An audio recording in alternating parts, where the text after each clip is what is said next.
And still staying in the oil and gas area now, let's see what's happening with the price of diesel in Nigeria. That's the conversation we'll be having with Ajibola Ayodeji of Analyst with Financial Derivatives Company. And we've seen diesel as a major source of energy in Nigeria.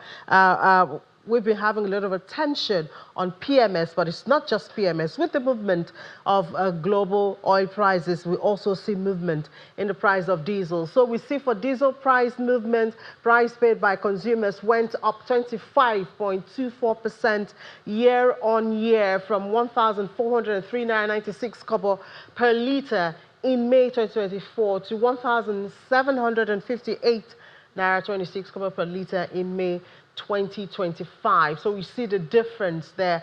On a month-on-month basis, there's been an increase of over 2% recorded between April 2025 to May 2025. So while we see the drop in prices, global oil prices reflect at the pump, at PMS, it seems to be on the other way for diesel, which is mostly used by industries in the country. Let's find out what Ajibola Adeji has found about this. Hi, Ajibola. Good afternoon and welcome to the program.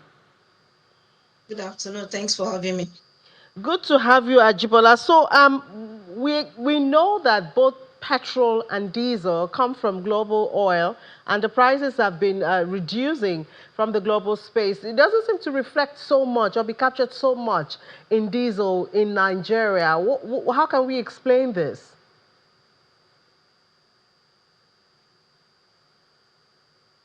All right, thank you. Like I would like to say this that petrol or PMS in Nigeria is being consumed by majorly the household and small scale businesses which they use in running their day-to-day activities. And although petrol has been deregulated in Nigeria, it is still subjected to some level of internal control and some market stabilization efforts due to its political and social sensitivity.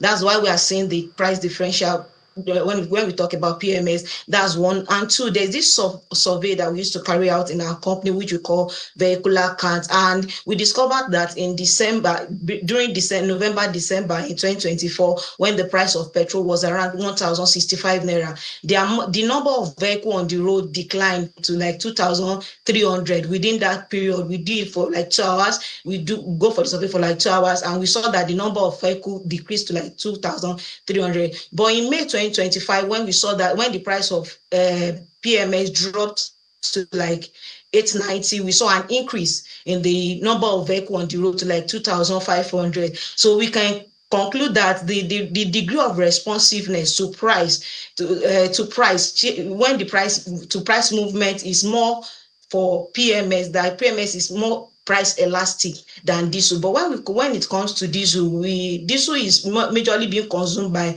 industry, by factories, by telecom companies and everything. They use it for their logistics, they use it for running base station, and they use it for factory, for processing and everything. So irrespective of the changes in the price of diesel, we will still demand for it because of the erratic nature of power supply in Nigeria. They still demand for it. So we can say that the demand for diesel in Nigeria is more price inelastic. So irrespective of the price of it, people they still go for it to run their logistics, for operational activities and for manufacturing purposes. Thank you so much for that. But the National Bureau of Statistics announced Nigeria's May headline inflation rate, revealing a rate of 22.97%. Approximately 23. That's down from what we had, 23.71. One of the major stoking factors, according to that number, is logistics, driven by diesel, with an upward price of diesel and downward price of petrol. What impact is likely to have in the next inflation number?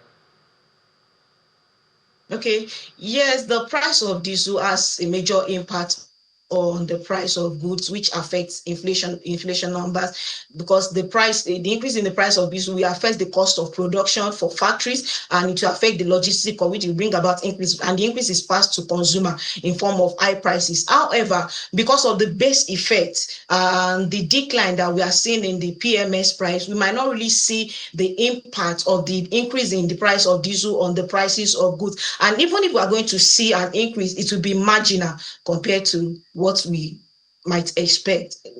We might be expecting a marginal increase in the price of all right, goods and Jubala, just hold services. your thought for a bit because for our DSTV viewers, there's the Joint Committee report on the payment of 13.6 billion naira gratuities backlog by Governor Dauda Lawal in Zamfara State. It's going to be paid to past Zamfara government old gratuities. It was owed between 2011 and 2023, and that payment is being done. But that's for our DSTV viewers.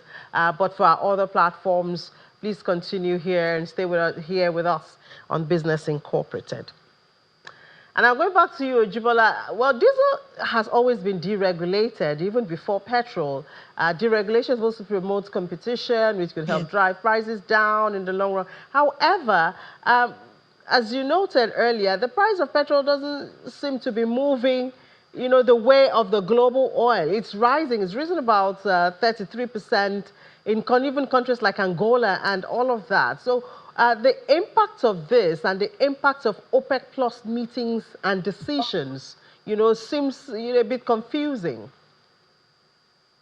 Okay, so I'll say this, that for Angola, the increase, I'll say, is because of the removal of their subsidy, which made their PMS to increase by 33%. However, because the global prices have been increasing, however, in Nigeria, we will not see much impact of the global increase in the price of diesel on Nigeria diesel prices. Why? Because we have because of the presence of Dangote, we have Dangote produces diesels in large quantity, and we have modular refineries in Nigeria. So even if there is going to be impact of the global prices on diesel prices in Nigeria, it will be minimal compared to other countries. All right, Ajibola, thank you so much for this analysis. Thanks for having me.